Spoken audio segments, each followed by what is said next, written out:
गजपति जिला आईन सेवा प्राधिकरण पक्षरु कतलकईटारे सचेतनता कार्यक्रम। गोसाणी ब्लॉक अंतर्गत कतलकईटारे गजपति जिला आईन सेवा प्राधिकरण पक्षरु सचेतनता कार्यक्रम अनुष्ठित होइतिला। ଏହି ସଚେତନତା କାର୍ଯ୍ୟକ୍ରମରେ କତଲକଇଠା ପଞ୍ଚାୟତର 150 ରୁ ଊର୍ଦ୍ଧ୍ୱ ଜନସାଧାରଣ ଉପସ୍ଥିତ ଥିଲେ। ସଚେତନତା କାର୍ଯ୍ୟକ୍ରମରେ ସାଧାରଣ ଉପଯୋଗୀ ସେବା ପାଇଁ ସ୍ଥାନୀୟ ଲୋକ ଅଦାଲତ ପ୍ରତିଷ୍ଠା ହୋଇ କିଭଳି କାର୍ଯ୍ୟକାରୀ ହେଉଛି ସେ ବିଷୟରେ ଆଲୋଚନା ହୋଇଥିଲା।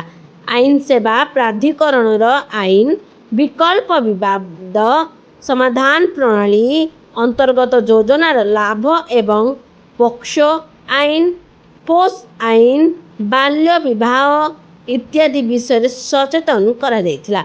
एही अवसर में गजपति जिला आईन सेवा प्राधिकरण रे सचिव विमल राउल बैठक रे अध्यक्षता करी सचेतनता करी समावेश को उद्बोधन देइथिले।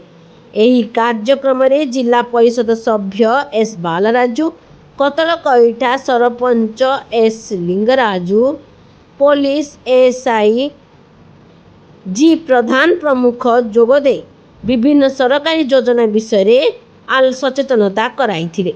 समस्त कार्यक्रम को आईन सेवा प्राधिकरण कर्मचारी समेत अधिकारी मित्र चंद्रशेखर प्रधान प्रमुख परिचालन रे सहयोग करथिले।